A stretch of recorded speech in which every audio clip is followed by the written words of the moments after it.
अस्सलाम वालेकुम। Welcome to class number 3। आज की इस क्लास में हम सिलेक्शंस को देखेंगे फ़ोटोशॉप के अंदर।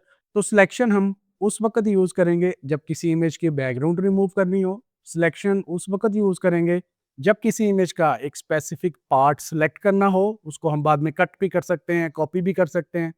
और तीसरे नंबर पे जो काम है सिलेक्शन का, कोई भी एरिया सिलेक्टेड जो हम इसी सिलेक्शन से सिलेक्ट करेंगे, उसको स्केल या स्ट्रेच करने के लिए सिलेक्शन का यूज़ किया जाता है। तो चलें स्क्रीन पे चलते हैं और फ़ोटोशॉप पे देखते हैं कि फ़ोटोशॉप के अंदर कितनी किस्म की सिलेक्शंस हैं और उनको यूज़ कैसे किया जाता है। फ़ोटोशॉप ओपन करते हैं हम और यहाँ पे हम देखते हैं साइज़। ये मैंने लास्ट क्लास में आपको बता दिया था, तो आज मैं इस फ़ाइल का नाम रख रहा हूँ क्लास 03 और फ़ाइल का साइज़ मैं वही रखता हूँ जो लास्ट टाइम मैंने रखा था 1500 बाय 1572 में इसकी रेज़ोल्यूशन कर देता हूँ आरजीबी और सिंपल हम इसको ओपन कर लेते हैं। अच्छा, ये देखिए जो मैंने उस दिन सेटिंग की थी, सारी सेटिंग मेरी वही है, सेटिंग चेंज नहीं हुई। लेकिन फॉर एग्ज़ाम्पल मैं आपको दोबारा से बता देता हूँ, अगर ये सेटिंग आपकी चेंज हो जाए और आपने अपनी सेटिंग को फ़िक्स करना हो कि वो कभी भी ख़राब ना हो, मैं उसके लिए भी आपको एक चीज़ बता देता हूँ। फॉर एग्ज़ाम्पल अब ये मैंने रिमूव कर दिया है, ये मेरे टूल्स भी यहाँ से रिमूव हो गए और मुझे समझ नहीं आ रही कि मैं अपने टूल्स को वापस कैसे लेके आऊँ। तो आपने सिंपल क्या करना है, विंडो पर जाना है, वर्क स्पेस पे जाना है और यहाँ पर जाके आपने कर देना है रीसेट एसेंशियल्स। तो ये देखें वो सब चीज़ें वापस आ गई। यहाँ पे हमको जस्ट लेयर चाहिए, तो मैं यहाँ से लेयर्स को बाहर निकाल लूँगा। बाकी तमाम चीज़ें यहाँ से ड्रैग करूँगा और इनको क्रॉस कर दूँगा। लेयर्स को मैं वापस ले जाऊँगा। अब मुझे यही सेटिंग हर दफ़ा चाहिए, तो मैं यहाँ से अपनी ये सेटिंग को सेव भी कर सकता हूँ। ये जो एरो का आपको सिंबल दिख रहा है, आप इस पे क्लिक करें और यहाँ पे कर दें न्यू वर्क स्पेस और यहाँ पे मैं अपना नाम लिख देता हूँ, for example the creative Bilal, okay कर दें। तो अब ये मेरी सेटिंग सेव हो चुकी है। लेयर पैनल पर मैं आपको एक और चीज़ बता दूँ कि ये जो आपको लेयर्स आपकी दिख रही हैं, ये बहुत छोटा साइज़ है इनका।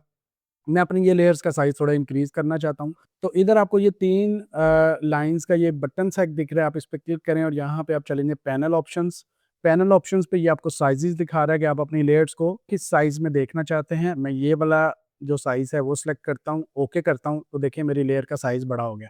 इससे मुझे आसानी हो जाएगी अपनी लेयर्स को मैनेज करने के लिए। मैं अपने इस पैनल को थोड़ा ड्रैग करके बड़ा भी कर सकता हूँ, अगर मुझे इतना बड़ा चाहिए हो तो मैं इसका साइज़ भी बड़ा कर सकता हूँ। तो मैं इसको यहाँ पर रख लेता हूँ ताकि आप लोगों को स्क्रीन पे ये चीज़ें आसानी से दिख जाएँ। फर्स्ट जो टूल है हमारे पास वो है मूव टूल। अब चूँकि मूव टूल किसी भी ऑब्जेक्ट को मूव करने के लिए यूज़ होता है, अब चूँकि हमारे पास कोई ऑब्जेक्ट मौजूद नहीं है, तो हम इस टूल को अभी के लिए स्किप करते हैं और अगले टूल पर आते हैं, जिसका नाम है मार्की टूल। तो देखिए यहाँ पे मार्की टूल के अंदर आपको 3-4 टूल्स नज़र आएँगे। मैंने इस टूल के ऊपर राइट क्लिक किया है, तो यहाँ पे रेक्टेंगुलर मार्की टूल है, एलिप्टिकल मार्की टूल है, सिंगल रो मार्की टूल है और सिंगल कॉलम मार्की टूल है। तो मैं सबसे पहला जो टूल सेलेक्ट कर रहा हूँ वो है रेक्टेंगुलर मार्की। मार्की भी कह सकते हैं आप इसको या रेक्टेंगुलर सिलेक्शन भी कह सकते हैं, क्योंकि आज का जो टॉपिक है वो जस्ट सिलेक्शंस के ऊपर है। फ़ोटोशॉप के अंदर जितनी भी सिलेक्शंस हैं, आज हम उन सिलेक्शंस को स्टडी कर रहे हैं। तो ये रेक्टेंगुलर है। मैंने यहाँ पे आके ये एक रेक्टेंगल ड्रा किया। अभी देखिए ये रेक्टेंगल जो ड्रा हो रहा है ये सिंपल एक सिलेक्शन है। अभी ये शेप नहीं है, याद रखिएगा। ये शेप उस वक़्त बनेगी जब मैं इसके अंदर कोई कलर फ़िल करूँगा। अभी जस्ट एक सिलेक्शन है।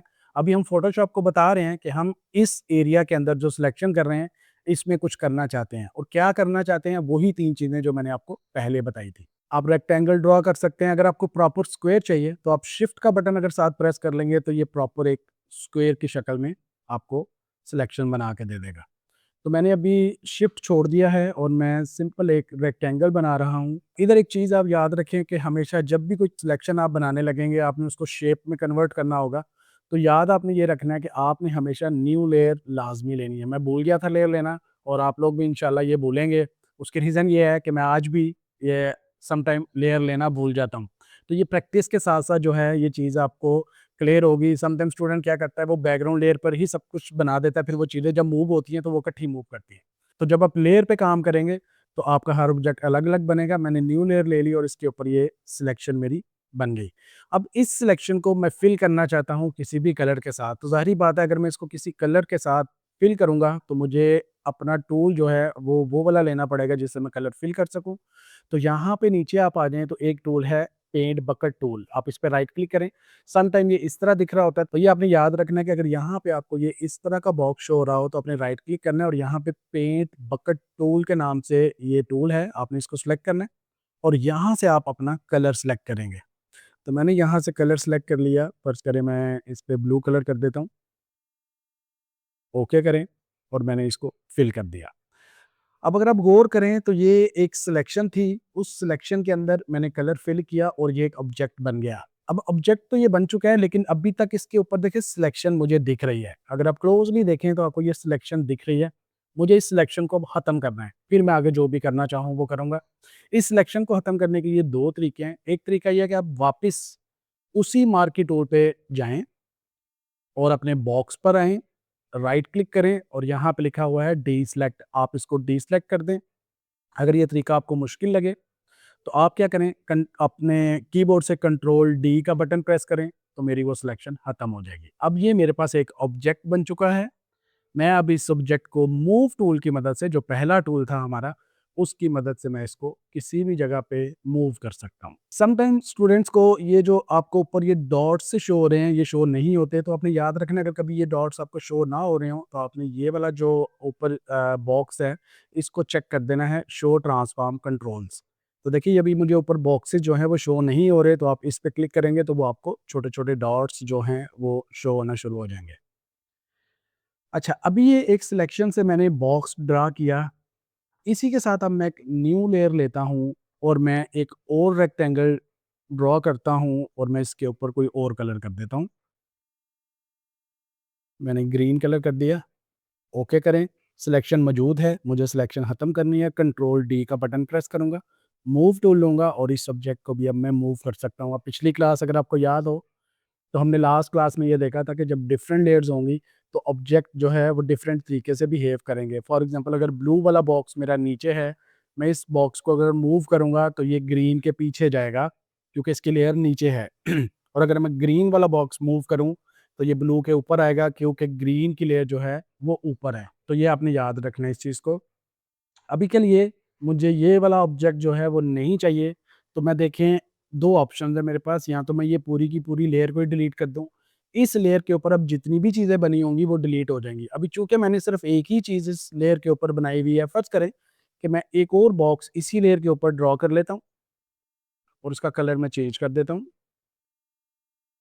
कंट्रोल डी प्रेस करता हूँ, तो देखें अभी एक ही लेयर के ऊपर मैंने 2 ऑब्जेक्ट्स बना दिए, आपको ये लेयर के ऊपर शो भी हो रहा है। तो अगर मैं इस ऑब्जेक्ट को मूव करूँगा तो ये सिंगल ऑब्जेक्ट मूव नहीं होगा, यहाँ पे मल्टीपल ऑब्जेक्ट क्योंकि एक ही लेयर पे बने हुए हैं तो ये इकट्ठे मूव होंगे। यही मकसद होता है बेसिकली लेयर्स का कि हम जब भी कोई नया ऑब्जेक्ट लें, कोई नई इमेज लें, कुछ नया लिखें तो हमेशा न्यू लेयर के ऊपर हम काम करेंगे, सेम लेयर पे काम नहीं करेंगे, अदरवाइज़ ऑब्जेक्ट्स को अलग-अलग करना मुश्किल हो जाता है। तो मैं क्या करता हूँ, अब मुझे ये वाले जो दोनों ऑब्जेक्ट्स हैं ये नहीं चाहिए, मैं इनको डिलीट करना चाहता हूँ। आप सिंपल ऑब्जेक्ट को सिलेक्ट करें, कीबोर्ड से डिलीट का बटन प्रेस करें, तो वो ऑब्जेक्ट्स भी डिलीट हो गए और वो लेयर भी डिलीट हो गई। अगर आप सिंपल क्या करें, मैंने कंट्रोल ज़ेड किया वापस आने के लिए। अगर आप इस लेयर पे क्लिक करें तो आपको यहाँ पर डिलीट का बटन दिखेगा। अगर आप ये लेयर से भी इसको डिलीट करना चाहें तो ये डिलीट हो जाएगा। एक और तरीका भी है, आप लेयर पे राइट क्लिक करें तो यहाँ पे आपको ये डिलीट लेयर लिखा हुआ दिखेगा, आप इस पे भी क्लिक करके इसको डिलीट कर सकते हैं। अभी ये एक मेरे पास सिंगल ऑब्जेक्ट रह गया और एक ही लेयर रह गई। अभी देखिए इस सब्जेक्ट को मैं किस तरीके से कंट्रोल कर सकता हूँ। यहाँ पर एक मैं इम्पोर्टेंट चीज़ आपको बता दूँ जो कि बहुत इम्पोर्टेंट है, क्योंकि ये कोर्स हम बड़ी मेहनत से बना रहे हैं, तो मैं चाहता हूँ कि आप लोग इसको अच्छे तरीके से सीखें। तो चंद एक चीज़ें जो मैं साथ-साथ आपको सजेस्ट करूँगा, ये मेरे अपने एक्सपीरियंस से है, जो कुछ मैंने अपनी लाइफ़ में सीखा हुआ है। फ़ोटोशॉप के ऊपर अगर आप ग्रिप करना चाहते हैं ना, तो इसको अपने ऊपर हावी नहीं होने देना। आपने फ़ोटोशॉप के ऊपर ग्रिप करनी है और ग्रिप सिर्फ़ एक ही वजह से होगी अगर आप इसको कंट्रोल अच्छा करेंगे। आपने फ़ोटोशॉप का कंट्रोल अपने हाथ में रखना है। अपना कंट्रोल फ़ोटोशॉप को आपने कभी भी नहीं देना। तो देखिए जो कुछ अभी तक मैंने आपको बताया मैं बहुत स्मूथली कर रहा हूँ। इसमें कुछ मुश्किल नहीं है। लेकिन स्टूडेंट क्या करता है, वो चीज़ों को बहुत ज़्यादा कॉम्प्लिकेट कर देता है। आपने कभी भी चीज़ को कॉम्प्लिकेट नहीं करना। तो देखिए ये वाला ऑब्जेक्ट जो है मेरे पास, मैं इसको अब किस-किस तरीके से कंट्रोल कर सकता हूँ, मैं आपको ये बताता हूँ। देखिए एक तो मैं इसको मूव कर सकता हूँ। मैं इसको किसी भी जगह पे लेके जा सकता हूँ। मैं अपने कैनवास के बाहर भी रख सकता हूँ इसको। कैनवास के मैं सेंटर में भी रख सकता हूँ। तो जब मैं इसको सेंटर में लेके आऊँगा तो ये देखिए आपको एक लाइन सी दिखेगी। ये वाली।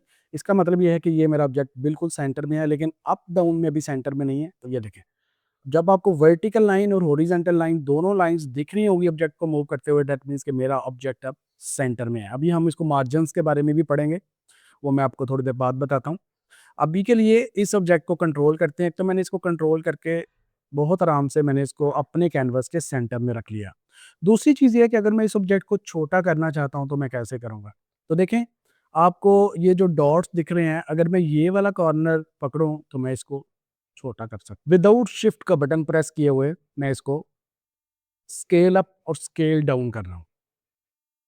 अगर मैं शिफ्ट का बटन प्रेस करूँगा तो फिर ये स्ट्रेच होएगा। पहले नंबर पे तो आप ये समझ लें कि स्केल और स्ट्रेच में क्या फ़र्क है। स्केल का मतलब होता है कि किसी भी ऑब्जेक्ट को दोनों डायमेंशंस में, यानी उसकी हाइट और उसकी विड्थ दोनों डायमेंशन में इक्वली बड़ा करना और इक्वली छोटा करना, इसको बोलते हैं स्केल। फॉर एग्जांपल, मैं एग्जांपल स्टूडेंट्स को अक्सर यही वाली देता हूँ कि एक इंसान है, अगर वो खड़ा हो, उसका साइज़ ये है, मैं उसको अगर एक ही डायमेंशन में खींच दूँ, लाइक लंबाई में, तो क्या होगा? उसका नाक भी लंबा हो जाएगा, उसका सर भी लंबा हो जाएगा, उसके लिप्स भी लंबे हो जाएँगे। तो वो लंबा-लंबा सा दिखेगा, क्योंकि मैंने उसको सिर्फ़ एक डायमेंशन से खींचा। जब किसी भी ऑब्जेक्ट को आप एक डायमेंशन से खींचेंगे तो वो स्ट्रेच होगा, चाहे वो वर्टिकल हो, चाहे वो हॉरिजॉन्टल हो। तो ये चीज़ आपने ज़हन में रखनी है। अगर वही इंसान को अब मैं दोनों डायमेंशन से इक्वली बड़ा करूँ, तो वो इंसान सेम वही रहेगा, सिर्फ़ उसका साइज़ इंक्रीज़ हो जाएगा। उसके अंदर किसी भी किस्म का चेंज नहीं आएगा, सिवाय उसके साइज़ के। तो ये आपने चीज़ ज़हन ज़हन में रखनी है। स्पेशली ये चीज़ उस वक़्त अप्लाई होती है जब आप इमेजेस के ऊपर काम करेंगे। किसी भी इमेज को क्लाइंट्स हमें अक्सर इमेजेस प्रोवाइड कर रहे होते हैं, तो कभी भी आपने किसी इमेज को स्ट्रेच नहीं करना। फॉर एग्ज़ाम्पल, अगर उसने आपको एक स्क्वायर में इमेज दी है, तो ये नहीं कर सकते कि आप उस इमेज को विड्थ में उसको खींच दें। इसका नुकसान ये होता है कि उस इमेज के अंदर जितने भी ऑब्जेक्ट्स होंगे वो भी खींचे जाएँगे, और जो शेप होगी ऑब्जेक्ट्स की उस इमेज के अंदर, चाहे वो इंसान हो, चाहे कोई प्रोडक्ट हो, चाहे कोई लिखा हुआ हो, वो सब का सब स्ट्रेच हो जाएगा, और क्लाइंट इस चीज़ को बहुत नापसंद करता है। तो आपने ये चीज़ अपने ज़हन में रखनी है। स्केल और स्ट्रेच में आपको फ़र्क पता होना चाहिए। तो अभी देखिए मैंने क्या किया था, मैं इस सब्जेक्ट को स्केल कर रहा हूँ without pressing shift. Shift press किए बगैर मैं इसको अप डाउन कर रहा हूँ, इस कॉर्नर से पकड़ के, तो ये स्केल हो रहा है। इसी तरीके से अगर मैं ये वाला पॉइंट पकड़ूँ तो ये इस तरीके से स्केल होगा। इसके जो अपोजिट वाला पॉइंट होगा वो फिक्स हो जाएगा, और ये वो फिक्स पॉइंट के ऊपर स्केल हो रहा है। अगर मैं ये वाला पॉइंट पकड़ के स्केल करूँगा तो इसके अपोजिट वाला फिक्स हो गया, और ये अब इस तरीके से स्केल होगा। अगर मैं ये वाला पकड़ूँ तो इस तरीके से ये मेरा ऑब्जेक्ट अब स्केल कर रहा है। अब अगर मैं स्केल नहीं चाहता, मैं चाहता हूँ कि यार ये इसकी लंबाई थोड़ी ज़्यादा है, मैं इसको छोटा करना चाहता हूँ, तो फिर आप शिफ्ट का बटन प्रेस करें और ये वाला पॉइंट पकड़ें। अब ये मेरा ऑब्जेक्ट जो है वो स्ट्रेच हो रहा है, अब ये स्केल नहीं हो रहा, क्योंकि ये सिर्फ़ एक डायमेंशन में इंक्रीज़ कर रहा है या डिक्रीज़ कर रहा है। जब आप ये चेंजेज़ कर लें, तो यहाँ पे आपको एक टिक मार्क शो होगा, आप इस टिक मार्क पे क्लिक करें, तो ये आपका अप्लाई हो जाएगा जो भी चेंजेज़ आप इसके अंदर कर रहे हैं। दूसरी चीज़ इसके अंदर ये है कि अगर मैं अपने ऑब्जेक्ट को रोटेट करना चाहता हूँ, तो आप क्या करें, आप सिंपल ऑब्जेक्ट के बाहर आएँ, मूव टूल मैंने लिया हुआ है, ये आपने याद रखना है, ये मूव टूल से कर रहा हूँ सब। आप इस ऑब्जेक्ट के बाहर आएँ, ये देखें, तो आपको ये कर्व सा दिख रहा है, आप इसको क्या करें, रोटेट कर सकते हैं। अभी ये जो रोटेट हो रहा है ना, ये बिल्कुल रैंडमली रोटेट हो रहा है। अगर मैंने फ़र्ज़ करें यहाँ पे रोटेट करके इसको छोड़ दिया, अब इसको सीधा करना बहुत मुश्किल हो जाएगा। उसकी रीज़न ये है क्योंकि मैंने इसको प्रॉपर तरीके से रोटेट नहीं किया। तो जब भी आप रोटेट करें, कोशिश करें कि शिफ्ट का बटन प्रेस करें, ताकि इक्वल डिग्रीज़ के अंदर जो है वो रोटेट करे। अभी देखें, जब ये यहाँ पे था तो 0 डिग्री था, जब ये यहाँ पे आया तो -15, -30, -45। अब इसको मैं अगर ओके कर दूँ और मैं इसको वापस रोटेट करूँ, तो ये अपनी पोज़ीशन पे एग्ज़ैक्ट उधर ही चला जाएगा, जहाँ से ये ऑब्जेक्ट मैंने शुरू किया था रोटेट करना। तो ये हो गई जी 2-3 चीज़ें मूव टूल के अंदर। मूव टूल ने क्या काम किए? ऑब्जेक्ट को मूव किया, ऑब्जेक्ट को स्केल किया, ऑब्जेक्ट को स्ट्रेच किया और ऑब्जेक्ट को रोटेट किया। ये 4 चीज़ें ये मेरा मूव टूल कर रहा होता है किसी भी ऑब्जेक्ट के साथ। तो ये था हमारा मूव टूल। वापस आ जाते हैं हम सिलेक्शन के ऊपर। तो सिलेक्शन के ऊपर रेक्टेंगुलर मार्की टूल हमने देखा अभी, और उसको फिल भी किया, उसको एक ऑब्जेक्ट भी बनाया। मैं इसको थोड़ा छोटा करके यहीं पे रख देता हूँ और एक न्यू लेयर ले रहा हूँ। याद रखना, जब भी आपने लेयर लेनी है, अगर मैं बैकग्राउंड लेयर पे हूँ, मैं लेयर लूँगा तो मेरी लेयर नई जो है वो बैकग्राउंड लेयर के ऊपर बनेगी। देखिएगा ज़रा। लेकिन अगर मैं इस लेयर पे हूँ और फिर मैंने लेयर ली, तो मेरी लेयर उससे ऊपर बनेगी। तो ये आपने छोटी-सी एक चीज़ है, इसको आप ज़हन में रख लें। तो मैं इसके ऊपर एक लेयर लेना चाहता हूँ। मैंने न्यू लेयर पे क्लिक किया, न्यू लेयर ले ली और अब की बार मैं और अब मैं दोबारा से रेक्टेंगुलर मार्की टूल का यूज़ कर रहा हूँ। शिफ्ट का बटन प्रेस करके मैंने इसको यूज़ किया। अब ये मेरे पास एक सिलेक्शन बन गई और मेरे पास जो प्रॉपर्टी थी, वो ये वाली यूज़ हो रही थी। मैंने आपको पहली क्लास में बताया था कि यहाँ पर जो चीज़ें आ रही हैं, ये मेरे जो टूल्स हैं, उनकी प्रॉपर्टीज़ हैं। क्या करूँगा, ये वाला अब देखें, जब मैंने रेक्टेंगुलर मार्की टूल बनाया तो मेरे पास ये वाली सिलेक्शन ऑलरेडी एक्टिवेट थी। इसके बाद वाली जो ऑप्शन है मेरे पास, वो क्या है जी, add to selection. Add to selection से मुराद ये होती है कि आपने जो सिलेक्शन ऑलरेडी बना ली है, उसके अंदर एडिशन करना चाहते हैं।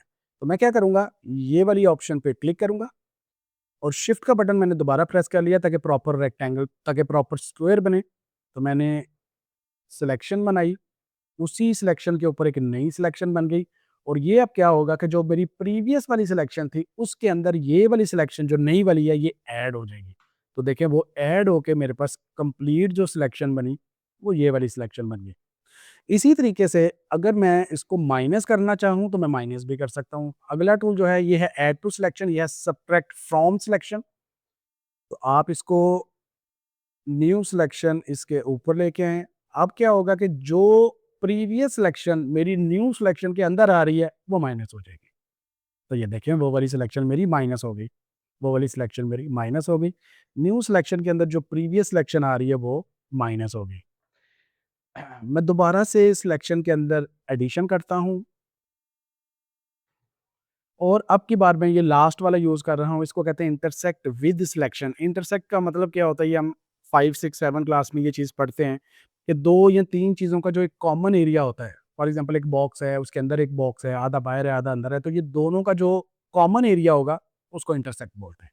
तो देखिए ज़रा, मैंने इंटरसेक्ट वाला सेलेक्ट किया, तो अब देखिए, जो मैंने मेरी प्रीवियस सिलेक्शन थी और जो मेरी न्यू सिलेक्शन है, इन दोनों में जो कॉमन है एरिया, वो कौन-सा है? तो ये आपको दरमियान में जो एक रेक्टेंगल सा दिख रहा है, ये एक्चुअली कॉमन है, ये रह जाएगा और बाकी खत्म हो जाएगा। तो ये देखिए, वो रह गया और बाकी खत्म हो गया। अब यहाँ पे एक इंटरेस्टिंग चीज़ मैं आपको बताता हूँ। अब चूँकि मैं आपको ये टूल सिखाने हैं, तो मुझे ये इस तरह बताना पड़ेगा। लेकिन जब हम प्रोफ़ेशनली काम कर रहे होते हैं, तो तब हम इस तरह एक-एक सिलेक्शन को ऊपर से जाके सिलेक्ट नहीं करते, हम कीबोर्ड से ये काम करते हैं। तो देखिए, मैं आपको वो भी तरीका बता देता हूँ। एक सिलेक्शन मैंने ले ली, इस सिलेक्शन को मूव करना हो अगर आपने, तो सिलेक्शन के अंदर ही रहेंगे और आप इसको यहाँ से पकड़ के मूव कर सकते हैं। मूव टूल नहीं लेंगे आप, क्योंकि अभी ऑब्जेक्ट नहीं है। तो हम क्या करेंगे, अगर इसको सिलेक्शन को मूव भी करना पड़ जाए, तो आप सिलेक्शन टूल के अंदर ही रहते हुए आप इसको मूव कर सकते हैं। तो मैंने इसको यहाँ पे मूव किया। अब मैं चाहता हूँ कि इसके अंदर एडिशन हो, सिलेक्शन को ऐड करूँ। तो आप क्या करेंगे, ऊपर से अब मैं सिलेक्ट नहीं कर रहा, मैं कीबोर्ड से करूँगा। शिफ्ट का बटन प्रेस करें और आप नया रेक्टेंगल बनाएँ, तो ये देखें, ऐड हो गया। अब मैं चाहता हूँ कि मैं इसके अंदर से कुछ एरिया माइनस करूँ, तो आप ऑल्ट का बटन प्रेस करें और फिर सिलेक्शन बनाएँ, तो ये माइनस हो गया। अब मैं चाहता हूँ कि इसके अंदर से इंटरसेक्ट करूँ, तो आप ऑल्ट और शिफ्ट दोनों को प्रेस करें, तो ये क्या करेगा, सबट्रैक्ट कर देगा। तो इस तरीके से आप डिफरेंट सिलेक्शंस बना सकते हैं। जब आपके पास आपकी डिज़ायर्ड सिलेक्शन बन जाए, आप इसको फिल कर लें, सिंपल।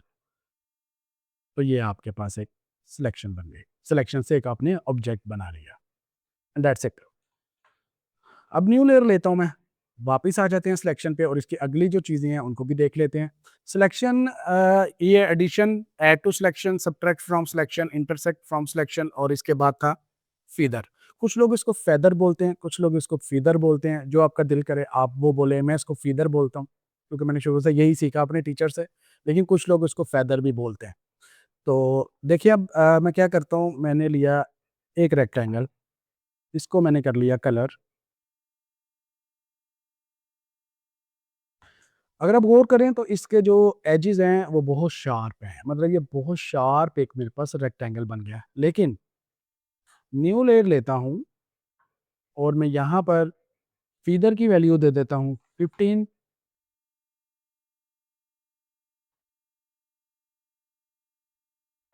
और यहाँ पे मैंने अब इसको ये वाला कलर किया, तो देखें क्या हुआ। अब एजेस जो हैं मेरे ऑब्जेक्ट के, वो स्मूथ हो चुके हैं। यानी जितना ज़्यादा मैं फीदर ऐड करूँगा, उतना ज़्यादा मेरा ऑब्जेक्ट जो है वो ब्लरी होता जाएगा एजेस से। इसी तरीके से अब की बार मैं फीदर का जो वैल्यू है वो 30 रख देता हूँ। तो देखिए, अब ये और ज़्यादा ब्लरी हो गया, जो मेरा प्रीवियस था उससे भी। अब की बार मैं 60 रख देता हूँ। ये अब जितनी चाहें इसकी वैल्यू दे दें, जितनी वैल्यू ज़्यादा करेंगे आपका ऑब्जेक्ट उतना ही स्मूथ होता चला जाएगा। लेयर हमेशा न्यू ले लें ताकि मेरा हर ऑब्जेक्ट अलग-अलग लेयर पे हो और मैं उसको कंट्रोल कर सकूँ बाद में। तो ये देखें, इस तरीके से आपका ये फेदर जो है वो काम करता है। मुझे अभी इसमें से कुछ भी नहीं चाहिए, मैं इनको डिलीट कर रहा हूँ, मैं सिर्फ़ ये आपको दिखा रहा था। अभी इसके अंदर हम एक प्रैक्टिकल चीज़ करके देखेंगे कि ये एक्चुअली यूज़ कहाँ पे किया जा सकता है। एक चीज़ अगर मैं फ़र्ज़ करें फेदर रख देता हूँ 100 और मैं एक रेक्टेंगल बनाता हूँ, अभी आप देखिएगा ये एक एरर देगा मुझे। तो ये इसने एक एरर दे दिया। एरर क्या दिया जी? Warning, no pixels are more than 50% selected, the selection edges will not be visible. मतलब इसका ये है कि आपने जो फीडर की वैल्यू दी है वो ज़्यादा है, क्योंकि हम वैल्यू किस चीज़ में दे रहे हैं? यूनिट्स क्या हैं उसके? पिक्सेल्स। और जो हम यहाँ पे सिलेक्शंस बना रहे हैं ये भी पिक्सेल्स के अंदर है, अगर आप यहाँ पे नोट करें तो। वो कह रहा है कि हमारा जो सिलेक्शन है वो छोटी है और जो हमने ऊपर फीडर की वैल्यू दी है वो ज़्यादा है। तो आप या फीडर की वैल्यू कम करें, अगर आप ये नहीं करना चाहते तो फिर अपने ऑब्जेक्ट का साइज़ जो है वो बड़ा करें। तो ये आपको करना पड़ेगा, फिर ये एरर नहीं आएगा। अब चूँकि मैं बॉक्स का साइज़ सिर्फ़ इतना सा ले रहा था तो वो नहीं बना रहा था, अब मैं इसी बॉक्स का साइज़ थोड़ा-सा इंक्रीज़ कर देता हूँ, तो देखिए अब वही उसने चीज़ बना दी। अब सवाल ये है कि ये चीज़ यूज़ कहाँ पे होएगी? तो देखिए मैं आपको बहुत इंटरेस्टिंगली इसको यूज़ करके दिखाता हूँ। मैं न्यू लेयर ले लेता हूँ एक। अब की बार मैंने कोई सिलेक्शन भी नहीं ली, सिर्फ़ न्यू लेयर ली और पेंट पकड़ टूल लिया विदाउट सिलेक्शन। मैंने कोई सिलेक्शन भी नहीं की, डायरेक्ट मैंने पेंट टूल सेलेक्ट किया और एक कलर सेलेक्ट कर लिया, जो कि डार्क कलर है ब्लू का, ये वाला। और मैं इस लेयर पे ऊपर यानी यहाँ पर इसको ड्रॉप कर दूँगा, तो ये देखिए पूरी लेयर के ऊपर मेरा या पूरी बैकग्राउंड के ऊपर मेरा वो कलर फिल हो गया। तो आप इस तरीके से अपनी बैकग्राउंड का कलर कुछ भी है, वो आप इस तरीके से सिलेक्ट कर सकते हैं। न्यू लेयर लूँगा अब मैं और वही रेक्टेंगल जो मैं फीदर के साथ उसकी वैल्यू दे रहा था, अब मैंने फीदर की वैल्यू रखी 100 और मैं वही कलर सिलेक्ट करूँगा यानी ब्लू से थोड़ा-सा लाइट और मैं एक रेक्टेंगल ड्रा करता हूँ। ये छोटा साइज़ है, थोड़ा बड़ा करना पड़ेगा, ये। और मैं इसके अंदर कलर कर देता हूँ वही लाइट ब्लू जो भी मैंने सिलेक्ट किया है। ओके, तो ये देखिए आपको एक बहुत सॉफ्ट सा ग्लो दिख रहा है। तो ये इस तरह के ग्लो जब आपने अपने वॉलपेपर के ऊपर या कोई थंबनेल डिज़ाइन कर रहे हो या इवन अगर आप कोई लोगो की प्रैक्टिस कर रहे हो या कलर कुछ कोई पोस्टर आप बना रहे हो इवन, तो वहाँ पर आप जो है वो इस तरह का कलर या शेड जो है वो यूज़ कर सकते हैं। तो देखिए ये कितना सॉफ्टली ब्लेंड हो गया। मैं चाहता हूँ कि यही चीज़ मैं यहाँ पर भी अप्लाई करूँ इस कॉर्नर पर भी, तो आप क्या करें न्यू लेयर ले लें और यहाँ पर भी जो है वो मैं यही कलर रख दूँ, बल्कि इससे थोड़ा लाइटर कलर करता हूँ, ताकि ज़्यादा प्रोमिनेंट नज़र आए आपको। तो ये देखें और मैं इसका भी स्केल कर लूँगा, जैसे अभी मैंने स्केल करना आपको बताया था, तो मैंने इसको भी स्केल कर लिया। तो ये देखें how beautifully we have done this background. तो आप इस तरीके से जो है वो चीज़ों को कर सकते हैं। मैं अब सब कुछ डिलीट कर रहा हूँ, वापस आ जाएँ सिलेक्शन पे। यहाँ पर 2-3 चीज़ें और हैं, सिलेक्ट एंड मास्क को हम एक अलग क्लास में देखेंगे, ये बेसिकली बहुत इंपॉर्टेंट चीज़ है, अभी मैं इसको कॉम्प्लिकेट नहीं करना चाहता, लेकिन मुझे याद रहेगा कि मैंने ये करवाना है और इसको अभी के लिए हम छोड़ देते हैं।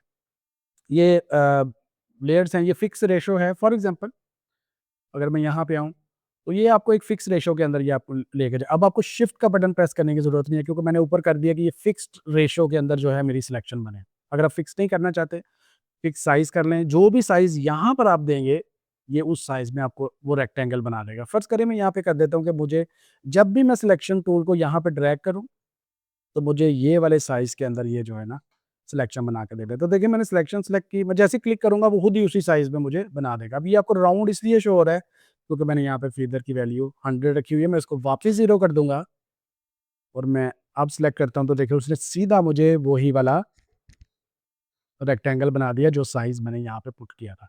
तो मैं इसको नॉर्मली जो है वो नॉर्मल मोड पे काम कर रहा होता हूँ, क्योंकि हम हर दफ़ा डिफरेंट सिलेक्शंस बना रहे होते हैं डिफरेंट साइज़ेज़ में।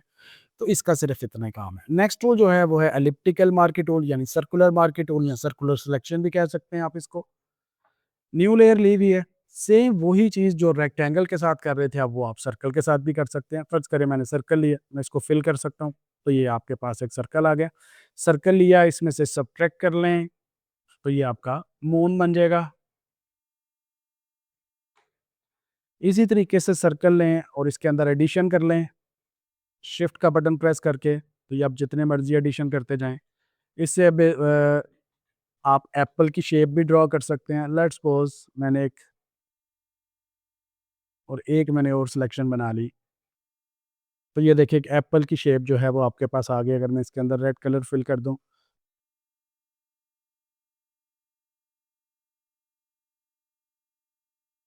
तो ये इस तरीके से आप एक एप्पल की शेप भी बना सकते हैं, एंड सो ऑन। ये आपके ऊपर डिपेंड करता है कि आप क्या चीज़ इसे ड्रॉ करना चाहते हैं। इसी तरीके से अगर मैं इसको इंटरसेक्ट करूँ, तो इंटरसेक्ट के लिए भी ये वाली चीज़ बन रही है। अब ये वाली चीज़ मेरे पास रह गई। इसी सर्कल से मैं आपको एक बहुत अच्छी शेप बना के दिखाता हूँ। ये नॉर्मली हम पोस्टर्स के अंदर यूज़ करते हैं। देखिए मैंने ये वाली सिलेक्शन ली और मैं यहाँ से माइनस कर रहा हूँ ये वाली सिलेक्शन। तो ये वाली जो चीज़ मेरे पास बनी है, मैं इसको कलर कर देता हूँ ब्लू या ग्रीन। इस सिलेक्शन को मैं अब यूज़ करना चाहता हूँ कहीं पे, तो देखिए मैं इसको बहुत नाइसली यहाँ पर यूज़ कर सकता हूँ अपना कोई भी पोस्टर वगैरह बनाने के लिए। तो इस तरीके से आप जो है वो खुद आपने देखना है कि आप क्या चीज़ ड्रॉ करना चाहते हैं। अब यहाँ पे आपको मेरी पहली क्लास ज़रूर याद आएगी, जब मैंने आपको कहा था कि सॉफ्टवेयर जस्ट आपको एज़ अ टूल के तौर पे काम करेगा, ये आपको आइडियाज़ नहीं देगा। अब जो कुछ मैं इस पे कर रहा हूँ, जो मैंने ग्लो इफ़ेक्ट लगाया है, वो मेरा आइडिया था। सॉफ्टवेयर ने मुझे नहीं बताया था कि आप ये भी कर सकते हैं या ये भी कर सकते हैं। तो ये आपने खुद सोचना है कि अगर वो फीदर ऑन करके कोई भी रेक्टेंगल उसके साइडों पे ग्लो आ सकता है, तो ये ग्लो कहाँ-कहाँ पे यूज़ किया जा सकता है। ये चीज़ आपको आइडियाज़ कहाँ से आएँगे, यहाँ पर ये भी समझ लें कि सम टाइम लोगों के पास आइडियाज़ नहीं होते, तो आइडियाज़ के लिए 2 काम आप करें। एक अपनी ऑब्ज़र्वेशन को इंक्रीज़ करें, अपने इर्द-गिर्द चीज़ों को देखें। जितनी भी चीज़ें हैं, अगर आप रोड पे जा रहे हैं तो आप बिल्डिंग्स को देखें, रोड पे जा रहे हों तो आप हर चीज़ को ऑब्ज़र्व करें, साइन बोर्ड्स को देखें। अगर आप किसी जगह पे खड़े हैं, वहाँ पे कुछ चीज़ें पड़ी हुई हैं, आप उनको देखें, पोस्टर्स कहीं पे पड़े हुए हैं, आप उनको देखें, फ्लेक्सेस को देखें। ये ऑब्ज़र्व करने से आपके पास जो हैं वो आइडियाज़ आएँगे। दूसरे नंबर पे इंस्पायर होना सीखें। आप किसी 1-2 बंदे को ना चूज़ कर लें अपने लिए कि यार इस बंदे को मैंने फ़ॉलो करना है। आप उसके डिज़ाइन्स देखें कि वो डिज़ाइन में कैसा है। उसके डिज़ाइन्स डेली बेसिस पे देखा करें। आप बिलीव करें, मैं आज भी पिंटरेस्ट पे, बिहांस पे या गूगल पे कहीं पर भी मैं डिज़ाइन को ज़रूर सर्च कर रहा होता हूँ। मैं नए ट्रेंड्स देखता हूँ, लोगों के अंदर नए ट्रेंड्स कौन से चल रहे हैं। फेसबुक के ऊपर जितनी पोस्ट आती हैं, उनके नए नए ट्रेंड्स कौन से हैं। सोशल मीडिया के ऊपर जो कुछ भी चल रहा होता है, मैं उनको स्टडी कर रहा होता हूँ, क्योंकि मैं डिज़ाइनर हूँ, तो मुझे पता होना चाहिए कि मार्केट के अंदर क्या चल रहा है। इससे मेरे अंदर आइडियाज़ जनरेट होते हैं। तो आइडियाज़ लेने के लिए आप इन चीज़ों पे फ़ोकस करें। तो इस तरीके से आप ये वाले काम कर सकते हैं। बाकी टूल सर्कल के अंदर सारे वही हैं, आप इनको उसी तरीके से यूज़ कर लें। इसके बाद है सिंगल रो मार्की टूल। अब सिंगल रो मार्की टूल क्या है बेसिकली, ये देखें मैंने यहाँ पर क्लिक कर दिया, तो ये एक सिंपल सी आपको एक लाइन दिख रही है। ये बेसिकली 1 पिक्सेल की एक लाइन लगा देता है कि अगर कभी आपको अपने डिज़ाइन के अंदर एक मार्जिन चाहिए, यानी एक लाइन चाहिए, तो आप इसका यूज़ कर लें। ये बहुत अच्छा टूल है, अगर आपको एक बारीक सी लाइन चाहिए हो अपने डिज़ाइन के अंदर, तो ये देखिए आपको बिल्कुल बारीक सी एक लाइन दिख रही है। इसी तरीके से ये वर्टिकल लाइन है, तो आप वर्टिकल लाइन भी देख सकते हैं। ज़ूम करेंगे तो आपको ये लाइन दिखेगी, सिलेक्ट करें तो ये देखें, यहाँ पर ये एक वर्टिकल लाइन लग गई। इस तरीके से आप जो है वो लाइन ले सकते हैं। एक चीज़ यहाँ पर और समझ लें, फ़र्ज़ करें मैंने एक रेक्टेंगल लिया, मैं इसके अंदर कलर कर देता हूँ कोई भी। अब देखिए अगर मुझे इस ऑब्जेक्ट की कॉपी करनी हो, मैं चाहता हूँ कि ये बॉक्सेस मुझे ज़्यादा चाहिए, तो आप क्या करें, कंट्रोल सी करें और कंट्रोल वी करें, तो ये आपका ऑब्जेक्ट जो है वो कॉपी हो जाएगा। इसको कॉपी करने का एक और तरीका भी है। आप क्या करें, कंट्रोल सी करें और कंट्रोल शिफ्ट वी करें। अभी भी ये पेस्ट हो चुका है, आपको दिख नहीं रहा क्योंकि ये अपनी जगह पर पेस्ट हुआ है। तो जब आप कंट्रोल सी कंट्रोल वी करेंगे, तो ऑब्जेक्ट आपके कैनवस पे किसी भी जगह के ऊपर पेस्ट हो जाएगा। लेकिन अगर आप कंट्रोल सी करके कंट्रोल शिफ्ट वी करेंगे, तो जिस जगह पे ऑब्जेक्ट पड़ा हुआ है उसी जगह पे पेस्ट होगा। तो ये ज़रूरत पड़ती है हमें अक्सर कि जिस जगह से हम कोई चीज़ कॉपी कर रहे हों, वहीं पे वो पेस्ट होनी चाहिए। तो ये 2 तरीके मैंने आपको बताए। एक और तरीका भी ऑब्जेक्ट को कॉपी करने का, आप कंट्रोल जे प्रेस कर दें कीबोर्ड से। तो देखिए यहाँ पे 2 लेयर्स बन गई, दैट मीन्स कि मेरा ऑब्जेक्ट कॉपी हो चुका है अपनी जगह पर ही, ये भी तरीका है। एक और तरीका भी है इस ऑब्जेक्ट को कॉपी करने का, आप क्या करें, ऑब्जेक्ट को सिलेक्ट करें, लेयर पर आएँ और यहाँ पे डुप्लीकेट लेयर करें, ओके कर दें। तो ये देखें मैंने एक और तरीका भी है इस सब्जेक्ट को कॉपी करने के लिए, आप इस लेयर को ड्रैग करें और ये आपको जो प्लस का साइन दिख रहा है, ये यहाँ पे छोड़ दें, तो ये आपकी जो ऑब्जेक्ट है वो कॉपी हो जाएगा। एक और तरीका भी है इस सब्जेक्ट को कॉपी करने के लिए, आप एडिट पर जाएँ, कॉपी करें, एडिट पर जाएँ, पेस्ट कर दें। एक और तरीका भी है सब्जेक्ट को कॉपी करने के लिए, आप एडिट पर जाएँ, कॉपी करें, एडिट पर जाएँ और पेस्ट स्पेशल कर दें। तो ये वही तरीका है जो कंट्रोल शिफ्ट वी करके मैंने किया था। तो इतने सारे तरीके हैं, आपको ये एक तरीका तो याद रख ही सकते हैं कि आप किस तरीके से अपने ऑब्जेक्ट्स को कॉपी करेंगे। ये हमारी पहली सिलेक्शन थी रेक्टेंगुलर मार्क की, एलिप्टिकल मार्क की टूल और सिंगल रो मार्क की टूल और सिंगल कॉलम मार्क की टूल। तो ये थे हमारे बेसिक से सिलेक्शन टूल्स जिनके अंदर हमने देखा है रेक्टेंगुलर मार्क की टूल, सर्कुलर मार्क की टूल या एलिप्टिकल मार्क की टूल और इसके साथ-साथ मूव टूल, लेयर्स के ऊपर हमने देखा है कि कैसे उनको कंट्रोल करेंगे। अगली क्लास के अंदर हम मज़ीद सिलेक्शंस को देखेंगे और उनकी प्रैक्टिकल इम्प्लीमेंटेशन क्या है, उसको भी ज़रूर देखेंगे। तो मिलते हैं अगली क्लास में।